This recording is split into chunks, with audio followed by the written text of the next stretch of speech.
الله ربي والإسلام ديني ومحمدا رسول الله ويقيني.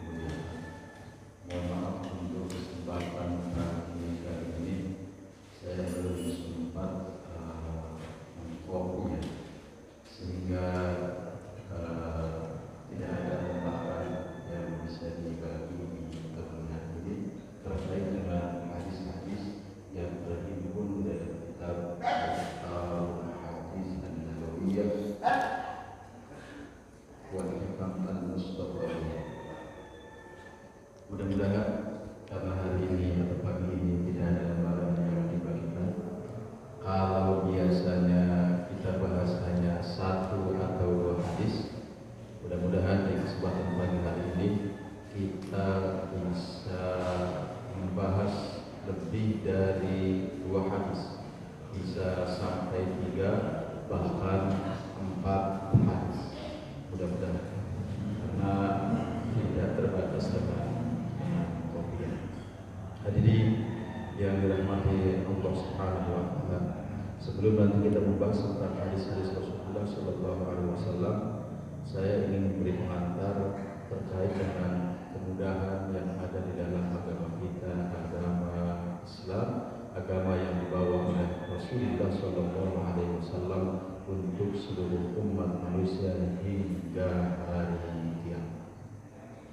Hadirin yang dirahmati Allah Subhanahu wa taala. Kita tahu bahwa kita sekarang masuk dalam bulan-bulan haji.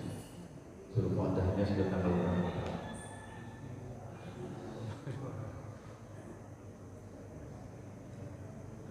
Ayo, berapa hari lagi lebaran?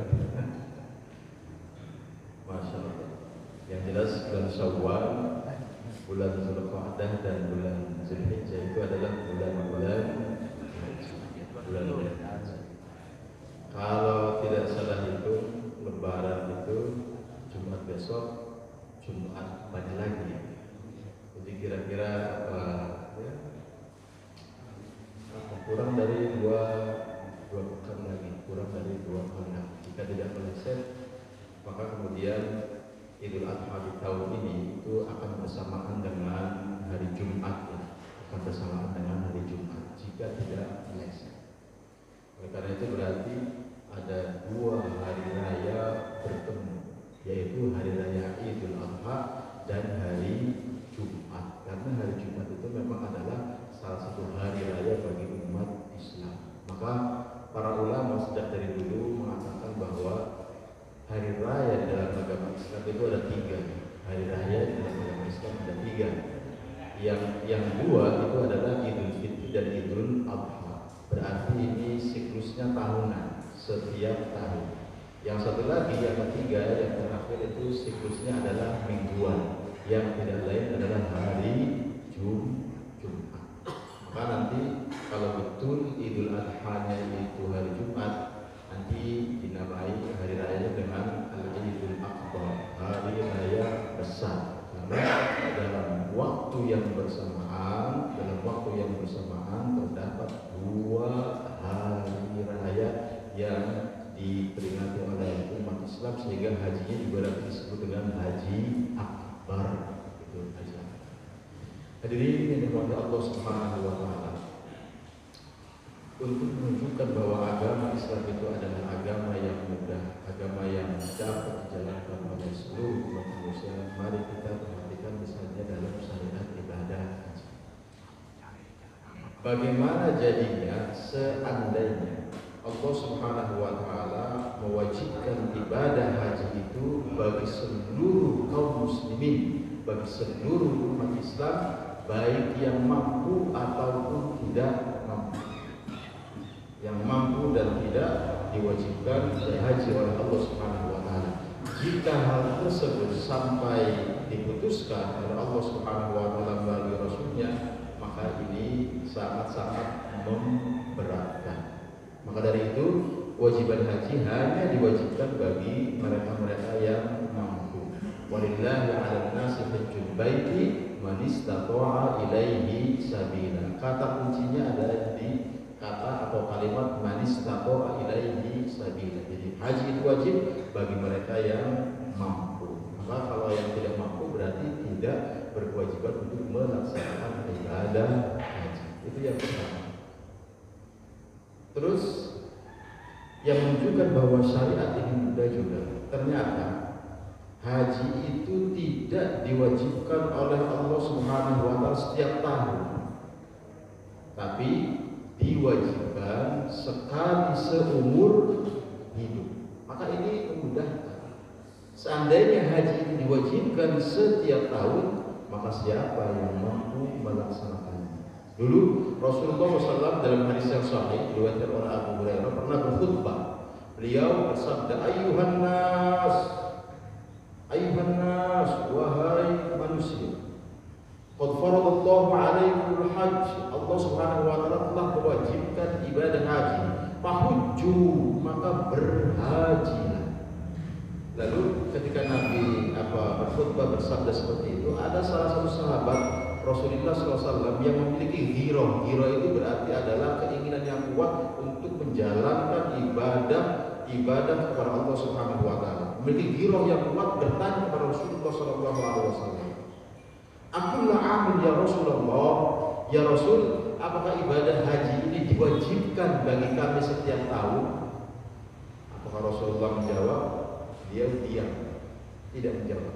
Ditanya lagi, "Aqullah amin ya Rasulullah, ya Rasul, apakah ibadah haji itu diwajibkan setiap tahun?" Rasulullah kembali diam. Sampai 3 kali sahabat tersebut bertanya kepada Rasulullah SAW. Kenapa terus bertanya? Karena sahabat ini memiliki antusias yang tinggi untuk menjalankan ibadah, terutama adalah ibadah haji. Karena ibadah haji ini sudah ada sejak zaman masyarakat Arab jahiliyah, karena merupakan warisan dari Nabiullah Ibrahim alaihi salam. Lalu Nabi menjawab, "Lau qultu na'am."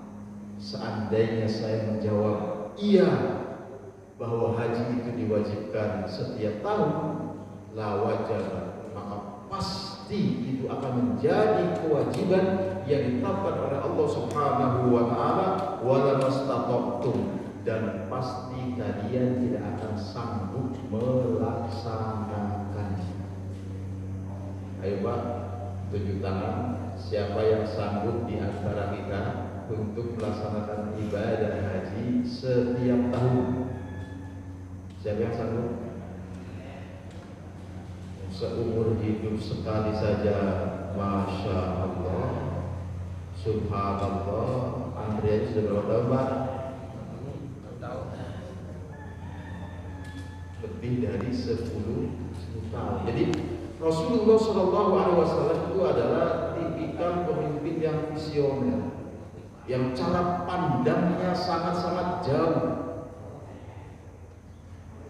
Jadi bukan hanya untuk umatnya atau para sahabatnya ketika itu saja di zaman beliau. Kalau di zaman beliau orang mau berhaji setahun sekali itu mudah, bisa. Bahkan banyak di antara sahabat-sahabat Rasulullah SAW yang ketika berhaji itu mereka berjalan kaki dari Madinah ke Makkah Al-Mukarramah. Nah sekarang bagaimana? Masya Allah. Maka dari itu banyak saudara-saudara kita yang sekarang berhaji tidak melalui jalur resmi begitu ya. Ada yang bertanya pakai sepeda, pakai motor, dan seterusnya. Demi apa? Demi untuk berhaji. Maka alhamdulillahirabbil alamin, kewajiban haji ini hanya ditetapkan sekali seumur hidup, bukan setiap tahun. Tapi jangan dibalik. Ustaz, kenapa sholat kok tidak seperti haji? Setahun sekali begitu. Kalau kita bertanya seperti itu, berarti kita kebangetan, gitu ya. Berarti kita kebangetan. Jadi ini menunjukkan bahwa agama Islam adalah agama yang samha, agama yang mudah, al-hanifiyah as-samha, yang diajarkan oleh Rasulullah SAW, yang diwariskan oleh nabi-nabi terdahulu. Terakhir saya kasih contoh tentang kemudahan Islam. Pak, bagaimana seandainya Nabi Ibrahim alaihissalam itu jadi mengorbankan putranya Nabiullah Ismail alaihissalam. Artinya Nabi Ismail betul-betul disembelih sebagai bentuk pengorbanan beliau kepada Allah Subhanahu wa Ta'ala. Bagaimana kalau itu sampai betul-betul terjadi? Dan Nabiullah Ibrahim alaihissalam ketika itu tidak main-main, memang betul-betul menyembelih putra Nabiullah Ismail alaihissalam. Betul-betul tidak main-main sudah melaksanakannya. Tapi kemudian justru Allah Subhanahu wa Ta'ala yang tidak mau, wa fadainahu bi dzibhin adzim. Akhirnya Nabiullah Ismail alaihissalam ditebus, digantikan dengan seekor sembelihan yang gemuk, yang besar, yaitu seekor kambing. Tapi niatnya memang sudah dilaksanakan, betul-betul sudah digoreskan pisau itu ke leher Nabiullah Ismail alaihissalam. Seandainya itu betul-betul terjadi, maka berarti Pak, akan ada syariat, akan ada ketetapan, akan ada sunnah bahwa manusia itu harus mengorbankan anak-anaknya. Bahasa anaknya berapa Pak? 4. Apakah bersedia jika mengorbankan salah satunya atau paling tidak cucunya saja? Untuk disembelih di Idul Adha. Jawabannya apa? Pasti akan keberatan dan seterusnya. Alhamdulillah ini adalah syariat yang meringankan. Maka dari itu, dari semangat berkorban ini, Allah Subhanahu wa Ta'ala berfirman, lan yanalallaha luhubuha wala dima'uha walakin yanaluhu taqwa minkum. Begitu. Jadi yang sampai kepada Allah itu, maksudnya yang diberikan untuk Allah itu bukan dagingnya, bukan darahnya, tapi yang sampai yang diberikan untuk Allah Subhanahu wa Ta'ala itu tidak lain adalah ketakwaan. Jadi kalau Allah nggak butuh daging, Allah nggak butuh darah, Allah nggak perlu itu, Allah tidak perlu persembahan seperti itu. Maka catatannya Pak, kalau ada ajaran, ada agama yang meminta kurban manusia untuk dipersembahkan kepada Tuhan katanya atau kepada apapun, maka pasti kepercayaan atau agama tersebut adalah agama yang salah, yang salah. Dulu orang-orang Aztec, bukan Aztec BSD ya, Aztec sono, orang Amerika dulu, mereka punya kepercayaan. Jadi mengorbankan manusia dalam bentuk seperti piramida untuk dipersembahkan katanya kepada dewa matahari agar matahari itu terus bersinar setiap hari sepanjang hari. Jadi dewanya butuh manusia, butuh darah manusia. Allah butuh atau tidak? Jawabannya tidak. Orang Kan'an dulu juga sama, membakar anaknya hidup-hidup, katanya dipersembahkan untuk siapa? Untuk dewa-dewa. Bahkan mungkin kepercayaan leluhur kita juga seperti itu, ada yang mempersembahkan manusia sebagai kurban. Jadi kalau ada agama, kepercayaan yang seperti itu, maka berarti bukan agama atau kepercayaan yang benar, tinggal. Maka semangat kurban itu sekali lagi dagingnya bukan Allah, Allah tidak butuh darahnya. Yang Allah butuhkan apa? Kalian sembelih itu sembelihan kambing, onta, sapi, kemudian dagingnya dibagi-bagikan kepada siapa? Kepada keluarga, kepada sahabat, kepada fakir dan dan miskin. Karena itulah mereka yang membutuhkan, bukan siapa? Bukan Allah Subhanahu wa Ta'ala. Maka dalam kitabnya Ibnu Qayyim Al-Jauziyah, yang judulnya Ahkamul Himmah, ada riwayat yang unik luar biasa. Ini kejadiannya di Mesir. Mesir dulu itu dikuasai oleh Fir'aun, raja-raja, ya, yang semuanya itu melenceng dari agama yang benar. Hampir semua, bahkan Fir'aunnya Nabi Musa itu mengaku, mendeklar bahwa dirinya sebagai Tuhan. Jadi dalam kepercayaan mereka bahwa Sungai Nil itu ada penunggunya.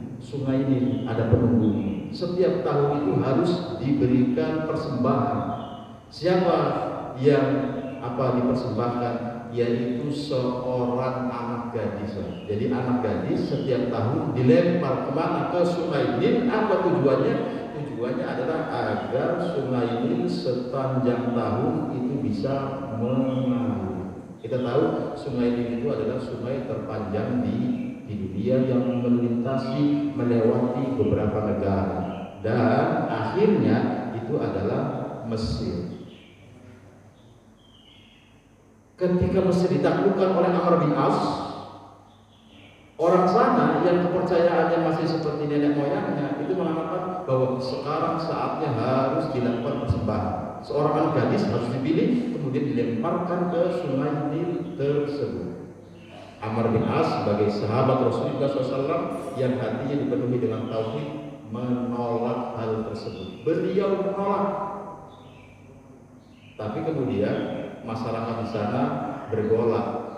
Akhirnya Amr bin As menulis sebuah surat yang dikirimkan kepada siapa? Yang dikirimkan tertujunya kepada khalifah yang tidak lain waktu itu adalah Sayyidina Umar bin Al-Khattab radhiyallahu anhu. Lalu bagaimana Pak? Apakah Umar bin Khattab menyetujui? Tidak. Justru unik. Ini cara untuk membuang budaya tradisi yang salah. Sayyidina Umar bin Khattab menulis surat. Apa suratnya? Min Abdillah Umar bin Al-Khattab Amirul Mukminin. Dari seorang hamba yang bernama Umar bin Khattab Amirul Mukminin, khalifah ketika itu. Kalau bahasa kitanya begini, wahai Nil, in kunta tajri, kalau kamu mengalir karena dirimu sendiri, fala hajata lana ilaik, maka kami tidak butuh. Jadi kalau kamu mengalir dengan dirimu sendiri, maka kami tidak butuh. Wa in kunta tajri, tapi kalau engkau mengalir karena Allah Subhanahu wa Ta'ala, maka kami meminta kepada Allah Subhanahu wa Ta'ala agar sekarang juga kamu mengalir. Maksudnya jangan surut, airnya jangan surut. Terus surat itu diapakan? Surat itu diberikan kepada Amr bin As yang ketika itu melakukan Mesir. Lalu diapakan? Surat itu dilemparkan ke Sungai Nil tersebut. Lalu dilemparkan oleh siapa? Oleh sahabat Amr bin As. Ternyata beberapa saat kemudian, tidak terlalu lama, akhirnya Sungai Nil tersebut kembali mengalir. Jadi kita tidak boleh kalah sama yang begitu. Kayak nih Bapak, kalau yang bangun rumah kemudian harus masak bekatak ayam lalu ditaruh di pojokan begitu ya, apakah tradisi ini salah begitu ya? Kalau ditaruhnya di pojokan untuk siapa? Nah itu salah. Tapi kalau tetap membuat bekatak ayam, yaitu boleh-boleh saja. Buatlah bekatak ayam, tapi kemudian jangan ditaruh di pojokan-pojokan. Undang tetangga untuk apa? Untuk makan bareng-bareng lalu berdoa kepada Allah Subhanahu wa Ta'ala. Kenapa?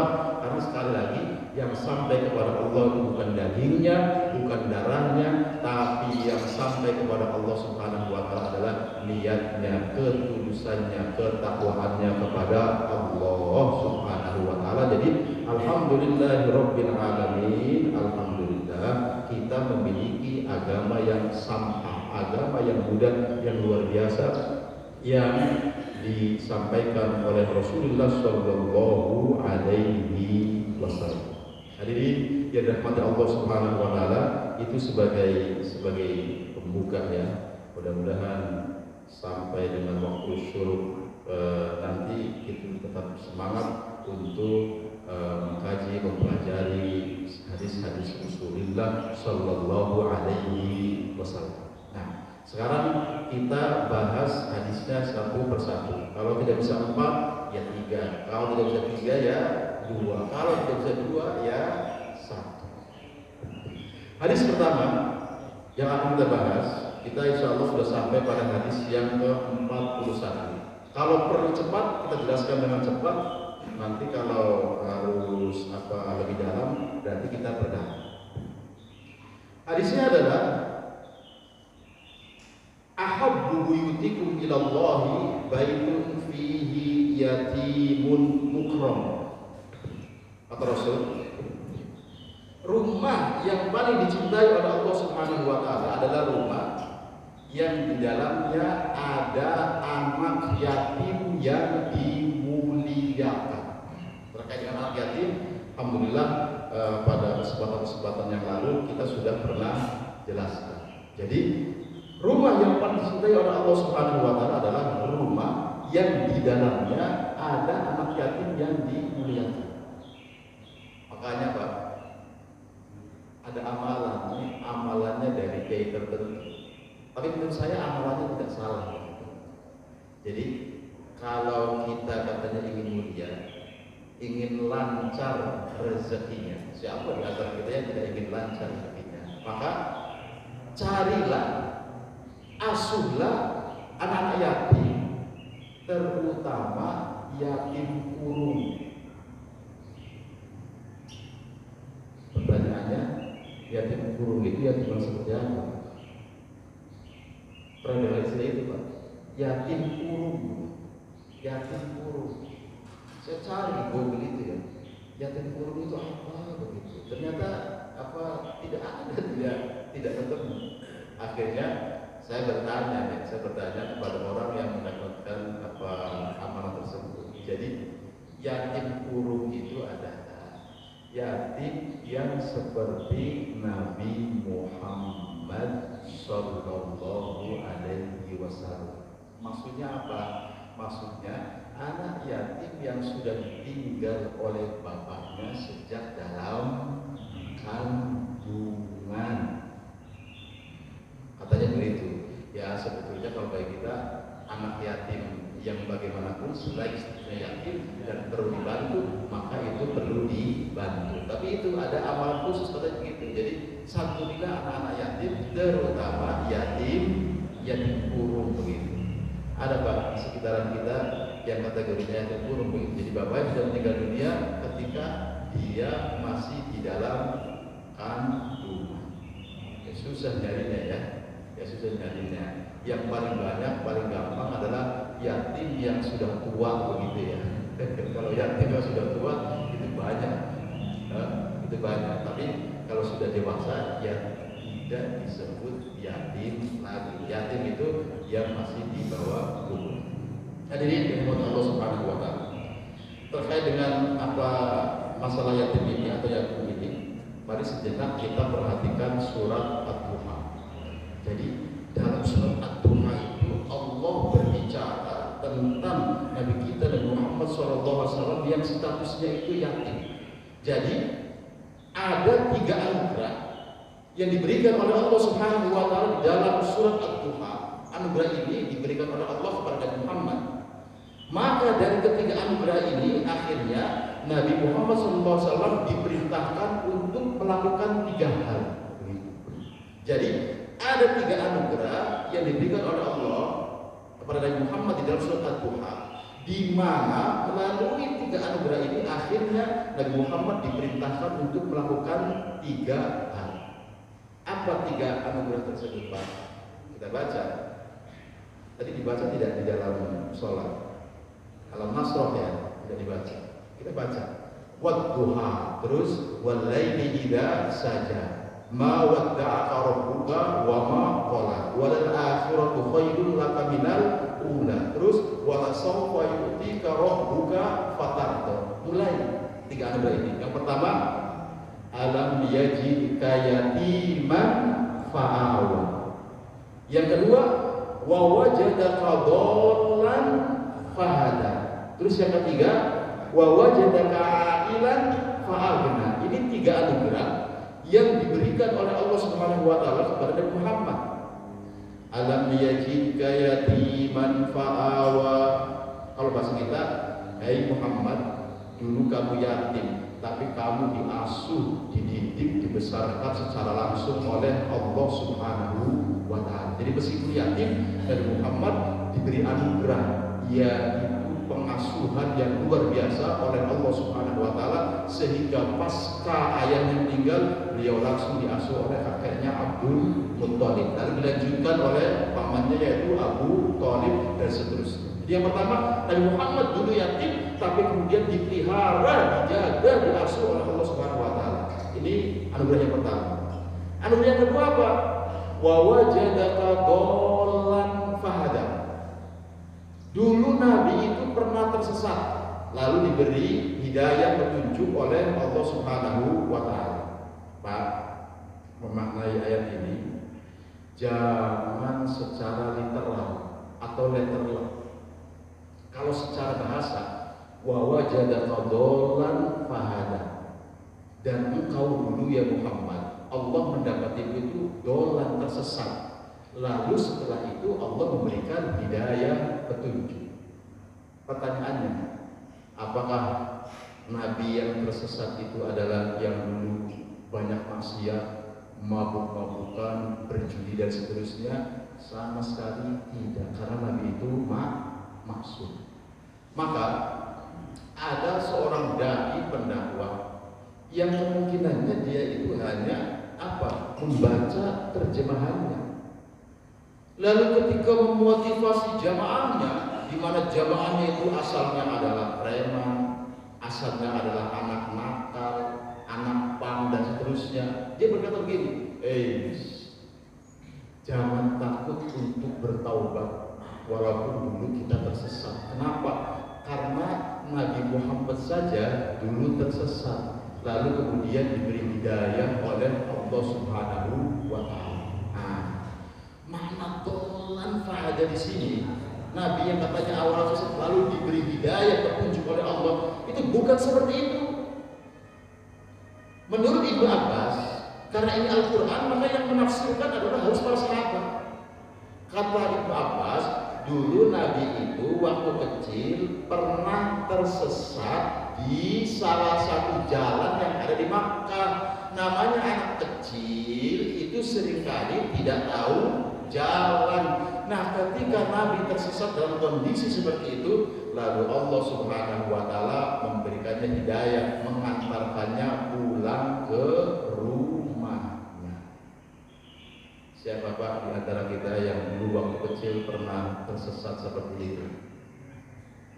Terlepas dari orang tuanya, kemana kita nggak bisa pulang, tahu-tahu ada orang baik yang mengantarkan. Nah, itulah makna wa wajadaka dhallan yang dimaksud oleh siapa? Yang dimaksud oleh Sayyidina Ibnu Abbas radhiyallahu anhu. Jadi Nabi dulu pernah tidak tahu arah, tersesat jalan, kemudian diberi petunjuk oleh Allah Subhanahu wa taala. Itu karunia yang kedua. Lalu karunia yang ketiga apa?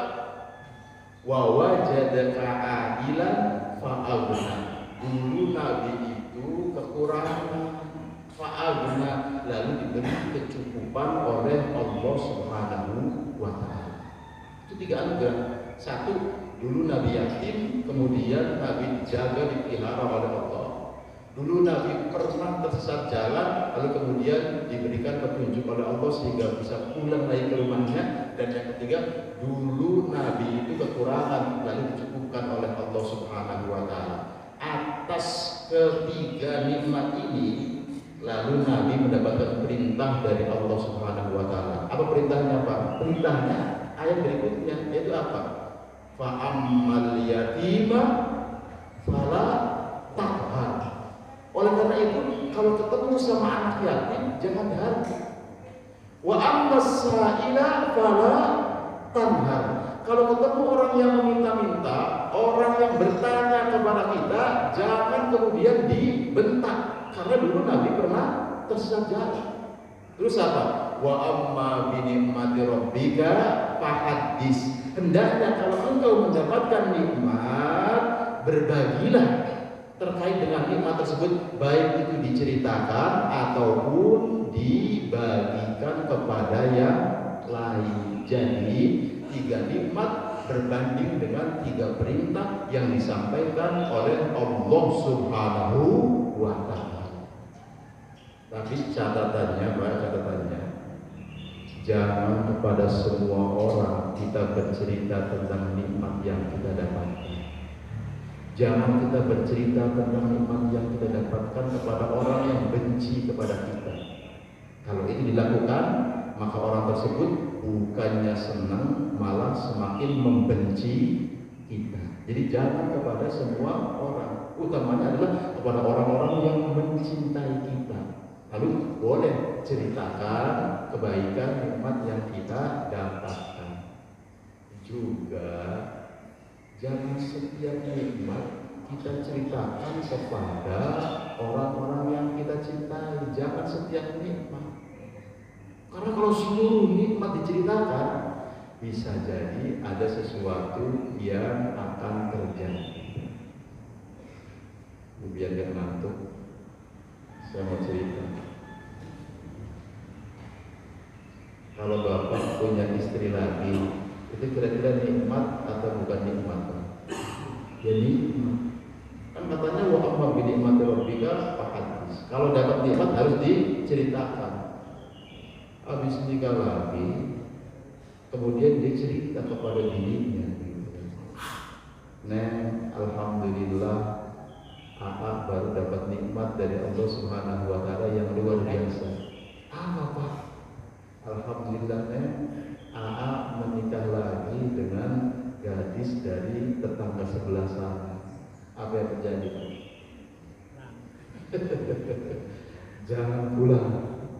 Jangan pulang. Jadi tidak setiap nikmat itu harus diceritakan. Saya nggak ngajarin ya. Saya nggak ngajarin begitu. Hanya bercerita. Jadi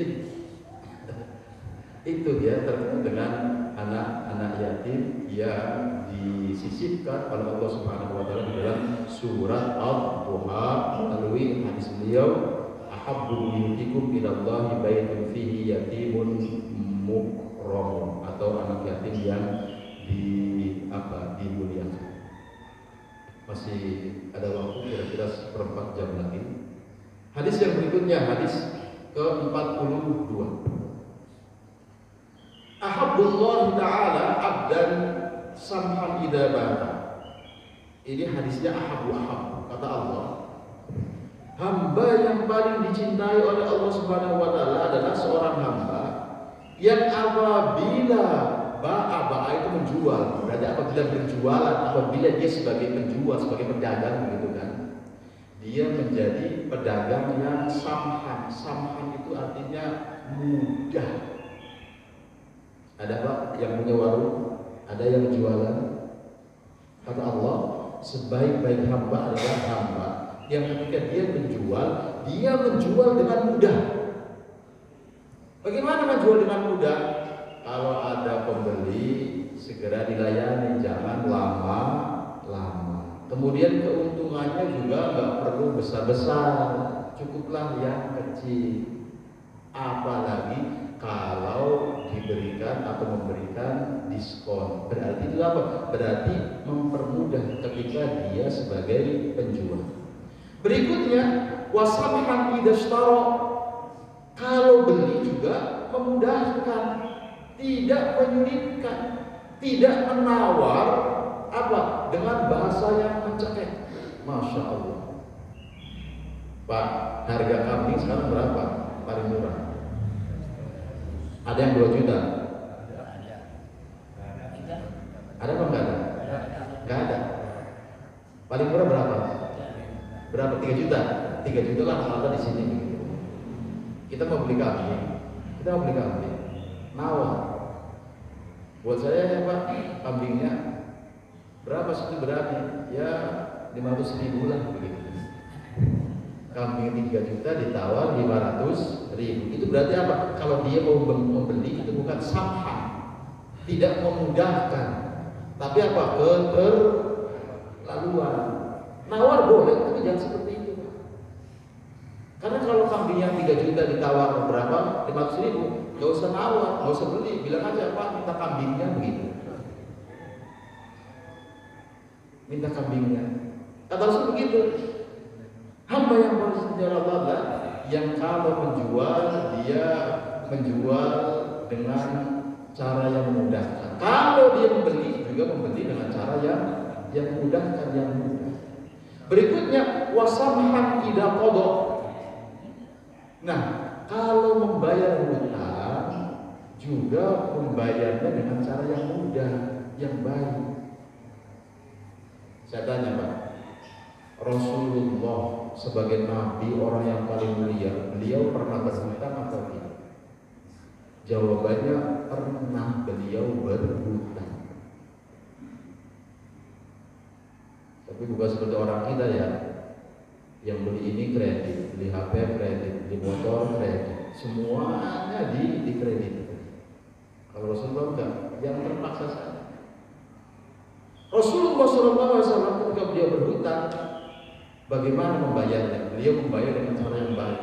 Yaitu apa? Tidak menunda-nunda waktu pembayaran. Ayo Pak, yang punya hutang, kemudian apa selesaikan dengan segera. Ayo, mari kita lakukan seperti itu. Saya mengajak kepada diri saya sendiri, sebab terkadang membayar hutang itu adalah sesuatu yang sangat berat begitu. Sesuatu yang sangat berat. Dulu tahun berapa itu ya? Ada saudara saya yang kecelakaan apa? Motornya ditabrak mobil, masuk rumah sakit begitu. Datanglah ke saya begitu. Tolong pinjam dulu uang untuk rumah sakit begitu. Kenapa? Apakah tidak ada BPJS ataukah yang menabraknya tidak tanggung jawab? Enggak, yang menabraknya tanggung jawab, tapi untuk sekarang itu belum ada. Dia janji nanti setelah 7 hari atau setelah berapa hari. Jadi untuk sekarang itu butuh sekian juta. Tolong ditalang dulu. Nanti begitu diganti oleh yang nabrak, segera akan dibayarkan ke saya begitu. Saya tanya berapa juta? Sekian juta. Kebetulan saya ada, baru saya kasih. Sekarang silakan pakai dulu. Dipakai. Sampai sekarang. Kan katanya berapa hari? Sekitar 7 hari. Kalau sudah diganti, maka uang tersebut akan diberikan ke saya. 7 hari nggak ada berita. Setelah 1 bulan juga nggak ada berita, begitu kan? Akhirnya ketika ada ya saudara yang datang main, saya tanya, itu yang kemarin itu sudah diganti atau belum oleh orang itu? Katanya sudah diganti. Lah, kok uang saya belum diganti? Ternyata ketika saya tanya, iya biaya rumah sakitnya sudah diganti oleh yang menabrak, tapi masih ada kebutuhan yang lain, untuk ini, untuk itu, untuk A, untuk B. Alah, sudah. Tabiat orang begitu Pak ya. Jadi ketika dia butuh, dia berjanji sedemikian rupa, tapi ketika ada, dia lupa. Maka kata Rasul, sebaik-baik hamba yang paling dicintai oleh Allah adalah yang ketika ketika membayar hutang, membayarnya dengan cara yang baik, bukan menahan-nahan seperti itu. Sampai sekarang tidak dibayar itu hutang, gitu kan? Ya sudah, Bismillahirrahmanirrahim. Mudah-mudahan itu menjadi sedekah. Begitu sedekah. Lalu yang terakhir, potongan yang terakhir, wasamhan tidak tado, sama.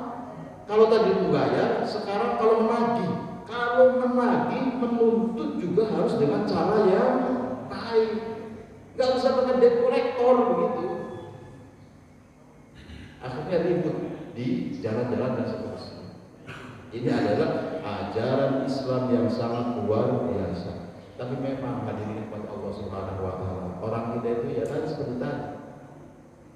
Yang berhutang tidak mau bayar, kemudian yang menghutangkan juga dengan cara riba. Akhirnya apa? Dengan debt collector, dengan tukang pukul dan seterusnya dan seterusnya. Itu semua bukan ajaran yang diajarkan oleh Rasulullah Sallallahu Alaihi Wasallam. Sudah berapa hadis lah? 1, 2. Minimal satu lagi ya. Minimal satu lagi agar nanti sarapan paginya cukup dan bisa menikmati. Yang ke-43, ini saya ketawa sebelum baca karena ternyata terkait dengan makan gitu. Jadi anggap ini bekal sebelum sarapan. Ahabbukum ilallah aqallukum tu'man wa akhafukum badana. Saya tidak menyindir, saya tidak menyinggung gitu. Orang yang paling dicintai oleh Allah adalah aqallukum tu'man, yang makannya sedikit Pak, nggak banyak-banyak. Jadi kalau kemarin sarapannya 1 piring, sekarang kurang ya, menjadi yang paling sedikit begitu. Wa akhafukum badanan, dan orang yang paling dicintai oleh Allah Subhanahu wa taala adalah yang badannya itu paling ramping, badannya itu paling ringan. Masya Allah. Saya termasuk yang ramping atau bukan? Masya Allah. Tapi begini ya, kalau kita bekerja sebagai kuli, masa iya makanya mau setengah piring sedangkan tenaga kita dibutuhkan. Ini hanya apa ya? Ya anjuran begitu. Yang paling dicintai oleh Allah adalah yang makannya paling sedikit dan badannya paling ringan, kira-kira seperti itu. Kenapa? Karena kalau bicara agama, orang yang makan yang paling sedikit itu berarti telah menerapkan hidup yang zuhud begitu. Ada yang mengatakan bahwa ini tuh kinayah. Sebetulnya dimaksud Rasulullah itu adalah orang yang mau berpuasa. Kenapa? Karena orang yang puasa itu makannya paling sedikit. Tapi kita kebalik, di bulan suci Ramadan makan kita malah banyak. Dan kenapa orang yang paling ringan badannya itu lebih dicintai oleh Allah? Sekali lagi kalau kita ngomong agama, orang yang badannya ringan itu ibadahnya akan gesit. Sholatnya gampang mudah. Berdiri tidak usah pakai kursi begitu. Bisa melaksanakannya beberapa rakaat lebih banyak. Ya berarti kita juga disuruh oleh Allah Subhanahu wa taala, oleh Rasulullah SAW untuk apa? Untuk olahraga begitu. Siapa yang belum punya goes? Alhamdulillah, mudah-mudahan sudah menerapkan apa yang disabdakan oleh Rasulullah SAW, termasuk orang-orang yang badannya ringan yang dicintai oleh Allah Subhanahu wa taala. Karena teorinya kalau dalam hadis Rasulullah SAW kita disebutkan bahwa makan itu hanya untuk menegakkan tulang-tulangnya. bahu. Kalau kita makan, dengan makan tersebut tulang kita sudah bisa tegak, sudah bisa berdiri, gitu ya. Itu cukup kata Rasulullah SAW. Kalau tidak dibagi. Fasulusun li ta'amihi, perut kita itu dibagi 3. Sepertiga untuk makanan, wasulusun li syarabihi, sepertiga lagi untuk minuman, dan yang sepertiga lagi untuk apa? Untuk napas, untuk bernapas. Makanya kalau kita analogikan perut ini seperti rumah yang memiliki 3 kamar. Kamar yang pertama diisi makanan, kamar yang kedua diisi minuman, kamar yang ketiga dikosongkan. Untuk apa? Untuk bernafas. Itu yang benar. Nah, sekarang kalau kita ke warung Padang, kamar pertama diisi makanan, kamar kedua diisi makanan, kamar ketiga juga diisi makanan. Nah, napasnya mau dari mana begitu ya? Ngap-ngapan begitu, keluar dari warung Padang seperti orang hamil 9 bulan. Ini ajaran yang simpel, menggelitik, tapi memang begitu ajaran Rasulullah SAW. Makanya ada ungkapan yang bagus itu. Apa? Makan itu secukupnya, bukan sepuasnya. Coba ya, makan itu secukupnya, bukan sepuasnya. Kalau sepuasnya, kita tidak akan pernah puas. Makan itu untuk hidup, bukan hidup untuk makan begitu. Kalau hidup untuk makan, masya Allah, dari pagi, siang, sore, malam makan terus tidak berhenti. Kata para sahabat, ini boleh nih dipraktekkan. Nahnu qaumun la na'kulu hatta naju. Kita ini adalah kaum, bangsa yang tidak makan kecuali ketika perut sudah lapar. Kuncinya lapar. Kita lapar tidak lapar tetap makan. Kita begitu ya. Ini nggak usah ngomongin bahwa saya termasuk yang begitu. Dan kalau makan akan berhenti sebelum kenyang. Itu ajaran sahabat-sahabat Rasulullah SAW. Tapi kalau kita sebaliknya, makan kapan saja selagi ada selera, dan tidak berhenti makan kecuali perutnya sudah kenyang. Itu mau tidak mau seperti itu. Maka Pak DKM nanti perhatikan di sarapan paginya begini. Apakah hadis Rasulullah yang ini dipraktekkan atau tidak? Ini sebagai keutamaan yang diajarkan oleh siapa?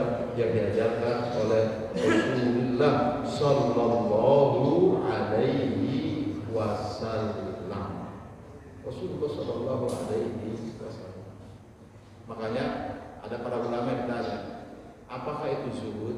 Jawabannya adalah zuhud adalah tarkus syib'i. Artinya apa? Zuhud itu adalah bagaimana kita bisa meninggalkan rasa kenyang. Pokoknya begitu.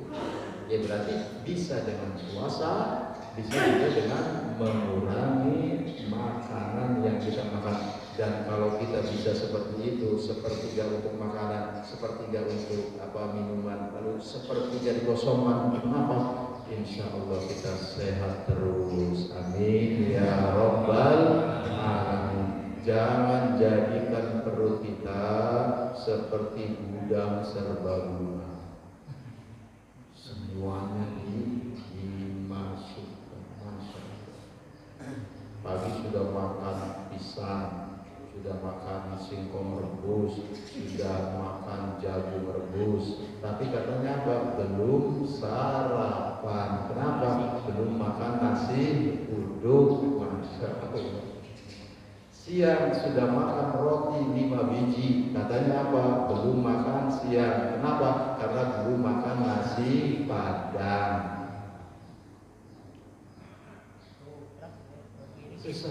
Susah orang kita ya.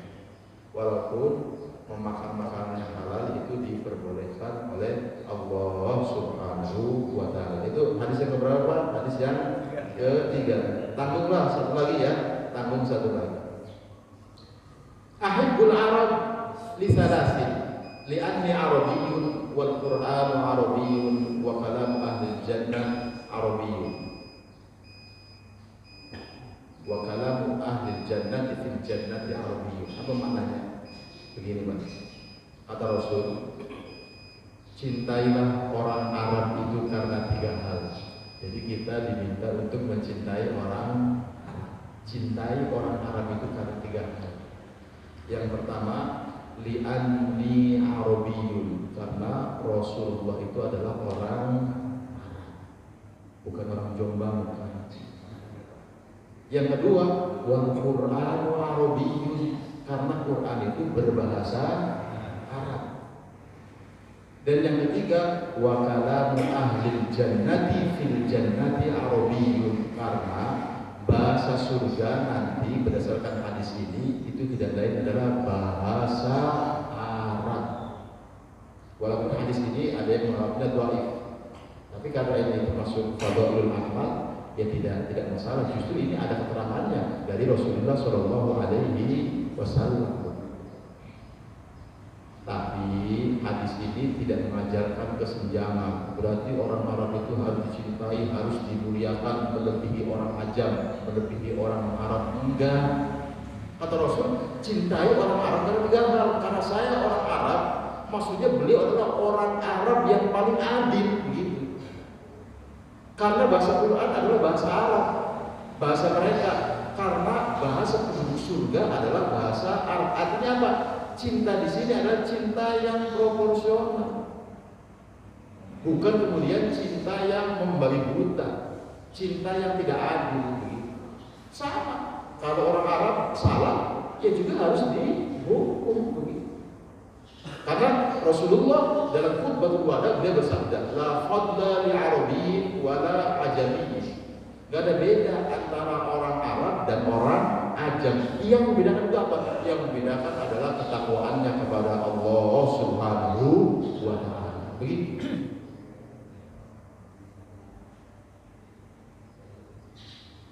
Kalau kita ditanya ingin masuk surga, jawabannya pasti iya. Bagaimana syaratnya? Syaratnya harus belajar bahasa Arab begitu. Ya percuma bahasa Arab mampu ngelotok begitu, tapi kalau amalannya tidak mengikuti amalan Rasulullah, ya sama saja tidak akan masuk surga. Jangan dikira bahwa semua orang Arab itu akan masuk surga. Kenapa? Karena mereka punya bahasa Arab. Enggak begitu.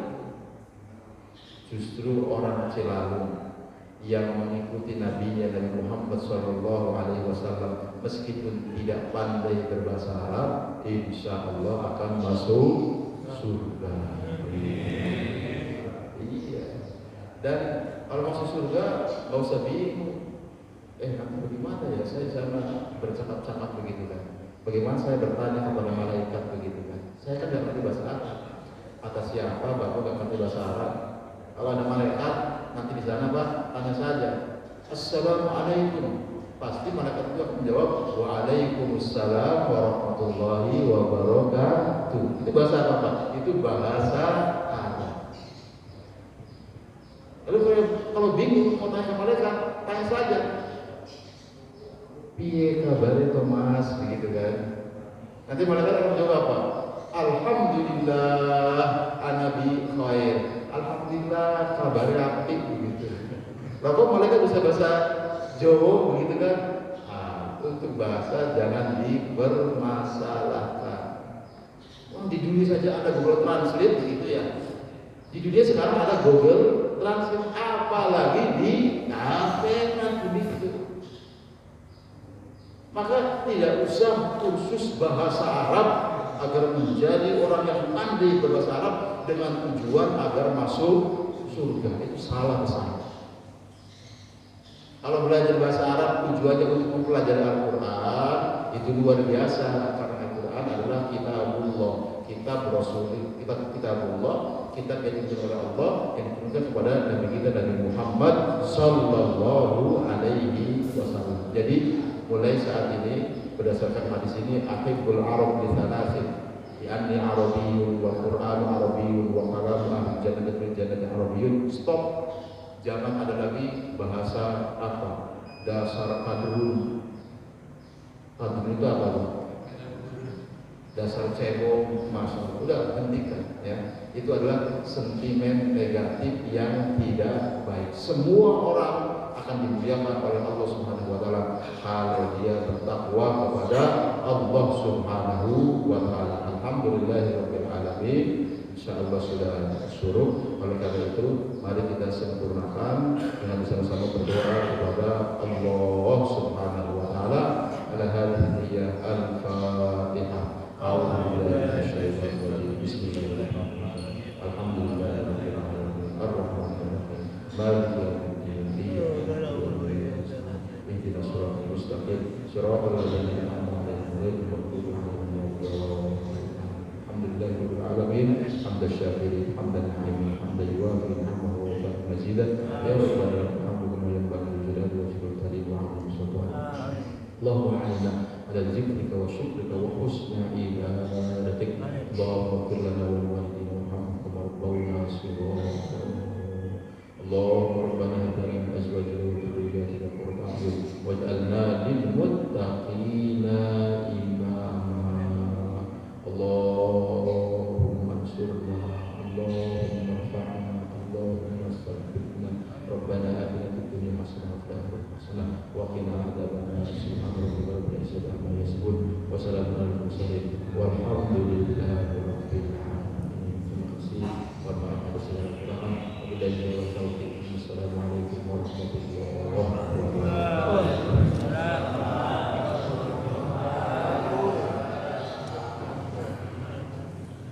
So